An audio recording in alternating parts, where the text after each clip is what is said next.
Dans quelques instants, Paris Passion, sur Fréquence Évasion, nous serons à la Fête de la Science à Paris. À tout de suite. Radio Fréquence Évasion, le son de la Côte d'Azur. Fréquence Évasion, info, interview et détente.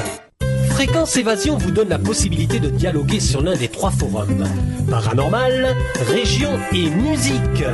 Venez dialoguer sur les forums Fréquence Évasion. Cliquez sur Forum. Bon surf sur le site de Fréquence Évasion, www.fréquenceévasion.com. Prenez de l'altitude avec Fréquence Évasion. Sophie Briquet, bonjour, merci d'être avec nous sur Fréquence Évasion dans Paris Passion. Bonjour. C'est l'édition de la Fête de la Science. Pourquoi avoir décidé d'organiser cette Fête de la Science et que va-t-on découvrir ? Alors, pour la 21e édition de la Fête de la Science, le Muséum national d'histoire naturelle est coordinateur régional de la Fête de la Science. Alors, effectivement, il se passe énormément de choses en Île-de-France. Et l'idée, c'est de pouvoir créer la rencontre entre les publics et les scientifiques, de pouvoir donner accès à la science et à ses applications à tout un ensemble de publics. Donc ça va des plus petits, des étudiants, des enfants, des familles, des adolescents, tous les publics curieux de culture scientifique en fait peuvent venir à la rencontre des scientifiques. Donc, dans beaucoup de lieux comme les universités, les organismes de recherche, les musées, voilà, énormément de lieux ouvrent leurs portes à l'occasion de la Fête de la Science. Alors, je suppose qu'il y a eu des éditions précédentes. Elle date de quand cette Fête de la Science ? Alors là, c'est la 21e édition, la Fête de la Science. En fait, elle a été créée par Henri Curien. Henri Curien était ministre de la Recherche. Il avait décidé, pour fêter les 10 ans du ministère de la Recherche, d'ouvrir ses jardins au public pour la première fois, qui n'avait jamais été ouvert. Et en fait, un an plus tard, ça a donné lieu à la création de la première Fête de la Science, qui était appelée alors Science en Fête. Donc voilà, donc avec l'idée de rapprocher la science du citoyen. Et puis petit à petit, la fête s'est propagée à l'ensemble du territoire. Et aujourd'hui, elle est menée toujours par le ministère de l'Enseignement supérieur et de la Recherche. Voilà. Alors je suppose que vous avez dû recevoir un nombre de scientifiques de toutes sortes. Oui, énormément de scientifiques ont été présents lors de la Fête de la Science et aller à la rencontre du public. Notamment au muséum où en fait les chercheurs sont sortis de leur laboratoire, si je puis dire, à la rencontre des citoyens. Alors comment réagit le public ? Alors ça fonctionne plutôt bien en fait parce qu'il y a toutes sortes de publics. Hein. Il y a des familles, il y a des étudiants, il peut y avoir aussi des ingénieurs, des gens qui connaissent bien le milieu de la science, mais aussi des enfants qui sont simplement curieux. Et finalement, on a pu le voir aussi au Forum des Halles à Paris, donc dans ce centre commercial, où un ensemble d'organismes de recherche, une dizaine d'organismes de recherche, avaient mis en place des speed dating scientifiques qui réunissaient des chercheurs et le public. Et en fait, ça fonctionnait très bien. On voyait les enfants vraiment s'intéresser, poser des questions, demander « Ah, mais alors, quelles études il faut faire pour faire votre métier ? Ah, je connaissais pas du tout ce métier. » Rencontrer un peu les chercheurs et les ingénieurs et justement en savoir un peu plus sur leur métier. Voilà, il y avait tout un parcours aussi autour des métiers scientifiques. Et ça a très bien fonctionné. Alors, créer des vocations, je ne sais pas si on peut le dire pour tout le monde, mais en tout cas, c'est un des objectifs de la Fête de la Science. Alors, concrètement, où se déroule-t-elle, cette Fête de la Science ? Alors, elle se déroule partout en France. Il y a eu cette année plus de 1300 événements qui ont été créés à l'occasion de la Fête de la Science. Dans toutes les régions de la France, y compris en Dom-Tom. En Île-de-France, il y a eu plus de 80 événements. Alors un événement, ça se situe à chaque fois dans un lieu bien précis. Et dans ce lieu, il y a plus d'actions déployées. Donc les actions, c'est par exemple un bar des sciences, des conférences, des projections de films, des ateliers de manipulation, par exemple, voilà, des rencontres, une multitude d'actions. Alors revenons à Paris, la fête de la science se déroule au Muséum. Aussi au Muséum, oui. Le Muséum a cette année, comme depuis de nombreuses années, participé à la fête de la science, oui. En ouvrant ses laboratoires, en ouvrant ses galeries, en installant des stands dans le jardin avec des ateliers de manipulation et notamment un atelier de fossiles de paléontologie organisé par Gaël Clément. Justement, nous allons lui donner la parole. Gaël Clément, bonjour, merci d'être avec nous. Avec plaisir. Alors, vous êtes paléontologue et vous participez depuis quelques années à la fête de la science. Quel est le travail d'un paléontologue ? Alors, le travail d'un paléontologue, c'est d'étudier la diversité du passé, c'est-à-dire tous les restes, donc ça peut être les restes fossiles, quand même voir les traces d'animaux ou de plantes qui ont vécu par le passé et de retracer un petit peu l'histoire évolutive des grands groupes jusqu'à l'image de la nature actuelle. Et donc, qu'est-ce que vous présentez exactement à la fête de la science ? Quelles sont les disciplines que vous présentez ? Alors là, moi j'étais responsable d'un atelier particulier qui s'appelait Voyage en 3D au cœur des fossiles. Et ça permettait de présenter un nouvel outil qui permet d'avoir encore plus d'informations sur nos fossiles. C'est un outil sur la base des rayons X, c'est tout à fait comme un scanner médical. Et donc ça permet de traverser la matière, ça permet de traverser les échantillons de roches ou d'ambre dans lesquels il y a des fossiles et de les visualiser et de les extraire en 3D virtuellement.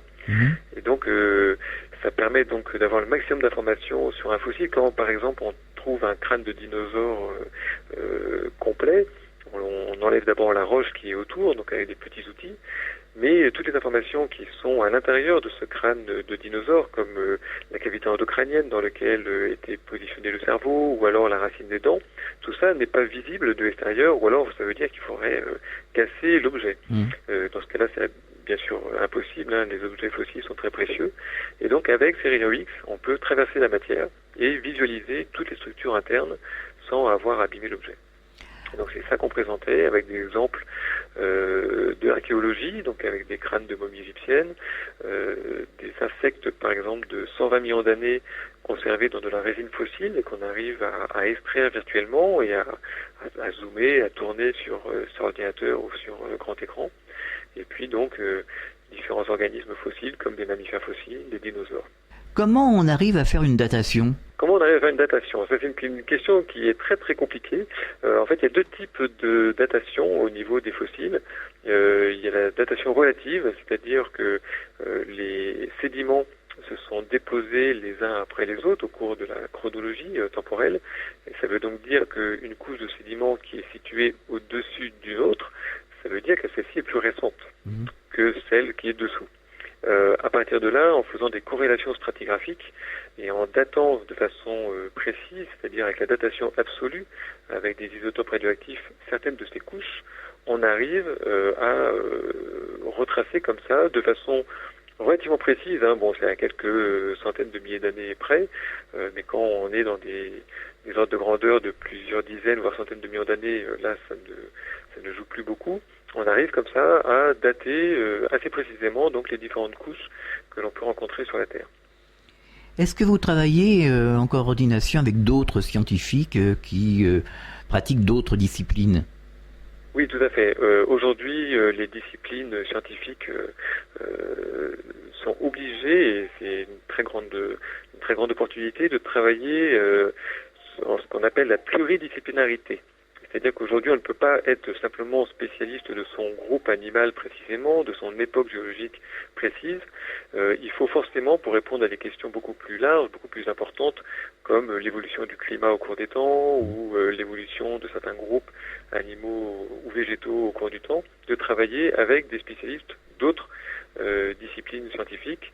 Alors moi, je suis paléontologue, je connais assez bien la géologie, je connais assez bien l'anatomie et les relations de parenté de mes groupes d'études, Mais quand on est sur un site fossilifère qui présente un très grand nombre de plantes, un certain nombre de minéraux, etc., forcément, on fait appel aux spécialistes de chaque groupe, géologie, sédimentologie, paléoclimatologue, botaniste, pour travailler en commun, pour répondre aux questions par rapport à ce site fossilifère, et en comparant avec d'autres sites fossilifères, répondre à des questions encore plus larges, par exemple de répartition des continents au cours des temps, encore une fois de paléoclimatologie, même sur des dates très reculées de quelques millions d'années. Alors nous faisons beaucoup d'émissions ici à la radio sur la protection de l'environnement. Vous qui êtes chercheur et qui côtoyez des scientifiques et des chercheurs, est-ce que vous arrivez à mesurer à travers vos recherches l'état de la planète ? Oui, alors ça c'est une des spécificités importantes du Muséum national d'histoire naturelle, c'est d'étudier de façon la plus précise possible et surtout donc d'étudier la biodiversité et surtout de conserver, de préserver cette biodiversité et donc de pouvoir présenter des bilans généralement aux responsables politiques en précisant les choses en disant voilà, par rapport à cette espèce, par rapport à cet environnement, il y a un danger, il y a une recrudescence, ce qui est généralement assez rare, ou alors une baisse de la biodiversité et de mettre là en action les moyens de conserver cette biodiversité.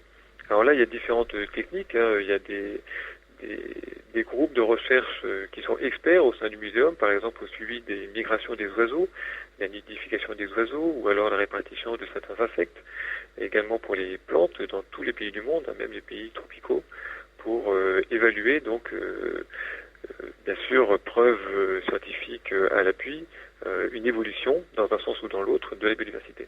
Alors aujourd'hui, quel est le bilan ? Alors le bilan, je suis paléontologue, donc moi j'ai surtout travaillé sur les biodiversités passées, mais bien sûr je m'intéresse à la biodiversité actuelle. Les bilans ne sont pas bons, je pense que tout le monde en est conscient. Bien sûr. Il y a, alors au niveau de l'ensemble, on va dire de la biomasse animale et végétale, c'est pas encore catastrophique. Le problème c'est qu'il y a une grande diminution du nombre d'espèces.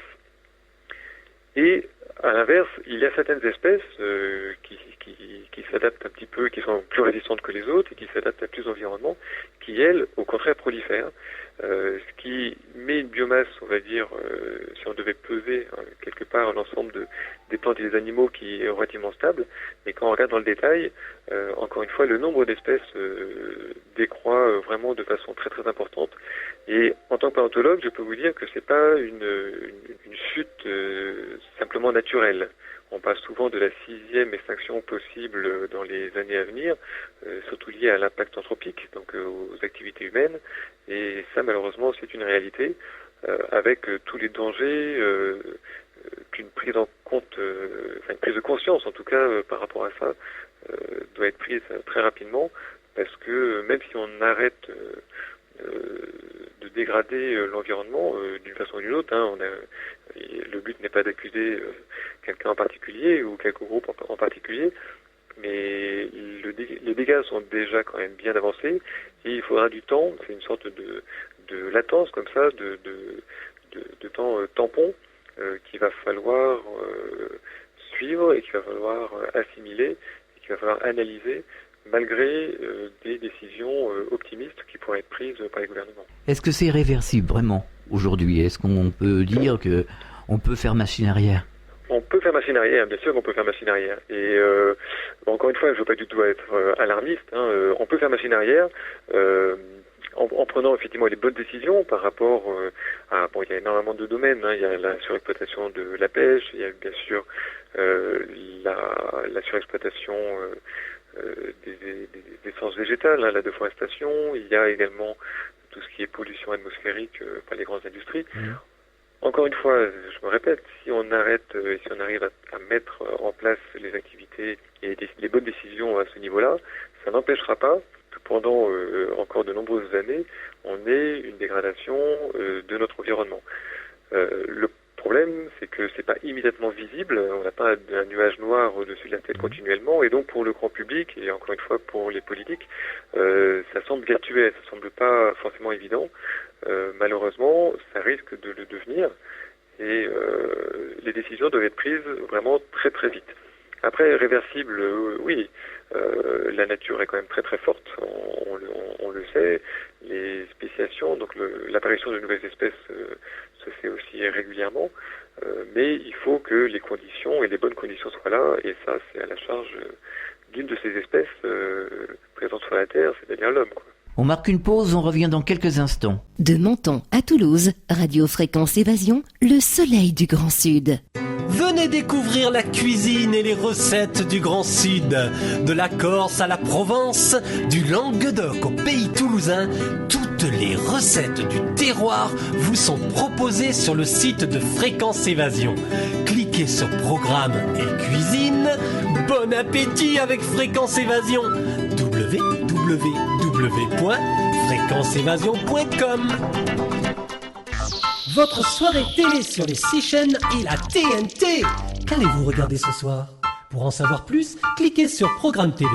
Fréquence Évasion vous propose le programme de votre soirée grâce à programme-télé.org. Bonne soirée à la télé ou sur Fréquence Évasion.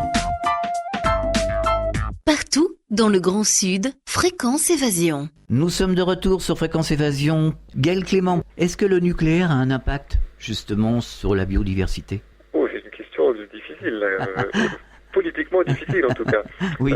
En plus, je ne vais pas m'y mouiller parce que je n'ai pas du tout les connaissances suffisantes pour répondre à ça. A priori, quand il n'y a pas d'accident, ça n'a pas l'air effectivement d'altérer énormément l'environnement. Par contre, effectivement, s'il y a un accident, et c'est ça le grand danger du nucléaire, là, c'est pas uniquement localement qu'il y a une très forte dégradation, mais avec les vents, avec les échanges océaniques, etc., c'est l'ensemble de la planète qui pourrait en pâtir. À quoi peut-on s'attendre au niveau des découvertes scientifiques pour les décennies à venir? Est-ce que la science, d'une manière générale, nous réserve des surprises? Alors la science, de toute façon, réserve toujours des surprises. Et ça, c'est une question aussi qui est difficile parce qu'on ne peut pas prévoir les découvertes de demain, parce que sinon, on les aurait déjà découvertes quelque part. Bien sûr, il y a des grandes explorations, comme Curiosity, par exemple, sur Mars, qui a mis beaucoup de temps à se mettre en place, et dont là, on attend des résultats importants. Par contre, pour les découvertes, on va dire, au quotidien, le travail quotidien des chercheurs, c'est très difficile de savoir ce qu'on va découvrir. Et c'est pour ça que la recherche fondamentale, par rapport à la recherche appliquée, est quelque chose de très très important à réaliser, à mettre en place, à entretenir. Parce que la plupart des grandes découvertes, je parlais des rayons X tout à l'heure, c'est le cas des rayons X, la plupart des grandes découvertes scientifiques, avec une application après importante dans le médical ou autre, a d'abord été une découverte fortuite, une découverte par hasard. Et encore une fois, donc, je ne peux pas vous prédire quelles seront les découvertes à venir. Il y en aura, c'est certain. Il faut laisser un petit peu de temps aux chercheurs et puis surtout des moyens pour qu'ils puissent trouver les découvertes qui nous serviront à l'avenir. Alors on parle beaucoup de mécanique quantique aujourd'hui. Oui. Donc est-ce que vous avez des informations? Est-ce que vous êtes en contact avec des chercheurs en mécanique quantique? Ça s'intéresse beaucoup, les auditeurs s'intéressent, tout le monde. Hein. La mécanique quantique, effectivement, ça intéresse beaucoup de monde. Là, il y a des découvertes dans le domaine de la physique qui sont toutes récentes et qui sont très très intéressantes, comme par exemple le boson de Higgs ou autre. Mais là, encore une fois, c'est un nouveau champ scientifique de la physique qui s'ouvre à nous. Alors encore une fois, je ne vais pas ni donner mon avis ni commenter parce que malheureusement c'est pas mon domaine, c'est quand même un domaine scientifique excessivement précis, excessivement complexe. Moi, ce que je vois, c'est que récemment, les scientifiques physiciens ont fait un bond en avant absolument énorme par rapport à la physique quantique. Ils ont ouvert des portes de recherche extraordinaires. Alors pas uniquement avec les réflexions des scientifiques, mais aussi grâce à l'aide de grands instruments scientifiques, comme par exemple les accélérateurs de particules, qui peuvent être présents aujourd'hui en France et dans le monde. Et ces grands instruments, la technologie est quelque chose d'excessivement important pour les très grandes découvertes à venir. Et je pense que la physique quantique en est un bon exemple. Gaël Clément, vous avez quelque chose à ajouter? Je pourrais juste ajouter, pour en revenir donc au thème de cette émission, sur la fête de la science, que c'est un événement qui est absolument, qui est très important pour les scientifiques, qui est à mon avis également très intéressant pour le public, parce que c'est une des rares fois où effectivement il y a un échange direct entre les scientifiques et le grand public. Et tout chercheur, de toute façon, travaille pour le bien commun, pour l'humanité, pour la connaissance, pour la curiosité en général. Et de voir un petit peu comment fonctionnent les scientifiques, quels sont les outils qu'ils ont, quels sont leurs locaux. Et c'est quelque chose qui est à mon avis très très important, en particulier pour tous les instituts et universités de France, mais dans le cadre du muséum d'histoire naturelle, qui est souvent considéré comme un centre d'exposition avec les galeries et un centre de conservation pour les collections. Ça permet là de montrer qu'il y a quand même un grand nombre de chercheurs, qu'il y a une recherche de pointe qui est réalisée, et d'avoir des débats comme ça avec le public par rapport à des nouvelles découvertes ou de nouveaux instruments, c'est excessivement valorisant pour les chercheurs et à mon avis excessivement instructif pour le public. Alors je suppose que les visiteurs doivent vous poser des milliers de questions. Oui, alors ça c'est intéressant parce que généralement c'est un public familial qui vient nous voir. Alors les parents cherchent souvent des questions assez techniques pour soit un petit peu tester le chercheur, soit mieux comprendre. Et les enfants posent des questions non seulement excessivement intéressantes, qui sont souvent très très basiques, mais qui sont souvent les plus difficiles à répondre. Et donc du coup, ça oblige le chercheur à se repositionner par rapport à ça. Donc ça, c'est un très bon exercice. Et il y a souvent aussi des questions des enfants par rapport au métier du chercheur. Et ça, c'est également important parce qu'aujourd'hui, au niveau des universités, il semblerait qu'on enregistre une baisse des inscriptions dans les matières scientifiques.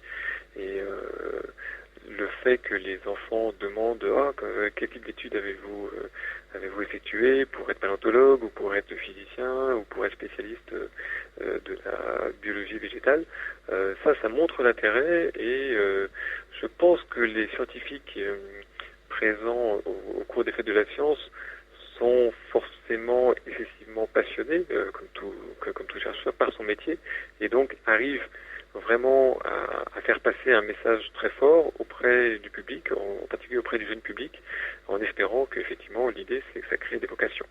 Et c'est pas trop rébarbatif? Rébarbatif? Ah non, absolument non. pas. C'est jamais rébarbatif. Ça c'est ludique. Nos recherches au public. Ouais. Est-ce qu'on peut vous retrouver sur Internet? On peut retrouver le muséum et les différentes recherches, et les différentes activités de recherche et les différentes missions du muséum, que ce soit l'enseignement, la conservation, la biodiversité, etc. Il y a un site effectivement qui est www.mnhn.fr. MNHN, ce sont les initiales du Muséum national Histoire naturelle. Et là, il y a tout un ensemble de liens sur toutes les activités du muséum. Merci à vous. À bientôt, au revoir. Les scientifiques du Muséum de l'Histoire naturelle ouvrent leur laboratoire afin de présenter au public leur métier et leur sujet de recherche. Quelles sont les différentes disciplines qui sont présentées à l'occasion de la fête de la science en Île-de-France, à Paris précisément? Alors, j'ai envie de dire toutes les disciplines scientifiques sont représentées en Île-de-France. Alors effectivement, pas toutes, mais un grand ensemble de professions scientifiques sont représentées. Il y a eu la profession de restaurateur et d'archéologue qui a été présentée au musée Arkea dans le 95, dans le Val d'Oise. La profession d'astrophysicien qui a été présentée à l'Institut d'astrophysique de Paris. Il y a vraiment tout un ensemble de professions qui a été présenté. Il y en a vraiment pour tous les intérêts et toutes les curiosités. Un autre exemple, le métier de physicien qui a été présenté à l'université Pierre et Marie Curie à Paris. Le métier de chirurgien en Essonne. Dans le 91, dans la ville de Méreville, et le métier de botaniste aussi, qui a été présenté dans le 77 dans la ville de Jouarre. Voilà, donc vous avez tout un panel comme ça. Vous pouvez aller sur le site internet de la Fête de la Science. Enfin, rendez-vous plutôt l'année prochaine.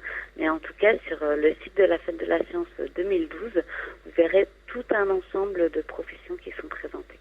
Est-ce que les recherches en protection de l'environnement sont mises en avant justement au cours de cette fête de la science? Alors oui, cette année, il y a eu beaucoup d'opérations qui ont été menées autour des énergies renouvelables. Alors ça a été un thème qui a été exploité notamment par le centre scientifique Atlas dans le 93 en Seine-Saint-Denis, qui avait tout un événement autour de l'énergie durable pour tous. Voilà, donc l'énergie durable pour tous, en parlant des énergies notamment écologiques. Pareil, Biocitech, dans la ville de Romainville, a mis en place une activité dont le titre était « Quelles énergies pour demain ?», avec des conférences, des débats et des tables rondes autour de ce thème. Voilà, donc ça c'est deux exemples, mais il y en a eu bien d'autres. Par exemple, à l'université d'Évry, dans l'Essonne, dans le 91, les énergies renouvelables ont été mises en place par des ateliers et des stands explicatifs. Alors parlons un petit peu du musée avant de nous séparer. Le Muséum de l'Histoire Naturelle, pour ceux qui ne l'ont jamais visité, que peut-on y découvrir ? Au Muséum national d'Histoire naturelle, on peut découvrir la galerie de paléontologie, également la grande galerie de l'évolution avec une exposition sur les grands dinosaures qui va commencer très bientôt, et également tous les jardins du Jardin des Plantes qui font partie du muséum, ainsi que la ménagerie. Oui, il y a des animaux. Oui, la ménagerie, oui, avec des animaux et des walibis à voir. Ouais. Quel genre d'animaux ?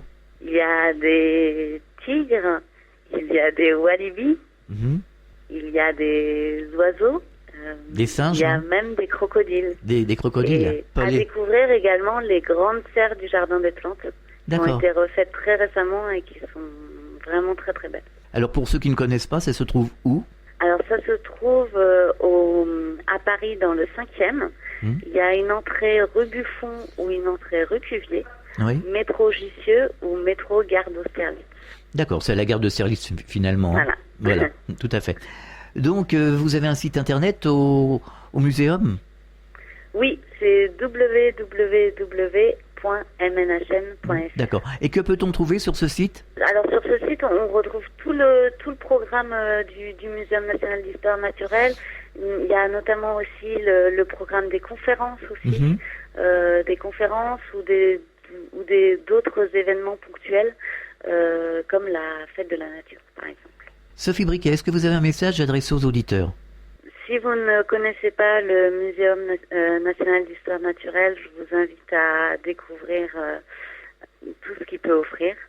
Et sinon, vous êtes les bienvenus pour le visiter une nouvelle fois. Merci à tous les deux d'avoir participé à cette émission et à très bientôt. Au revoir, merci. Au revoir. Fréquence Évasion.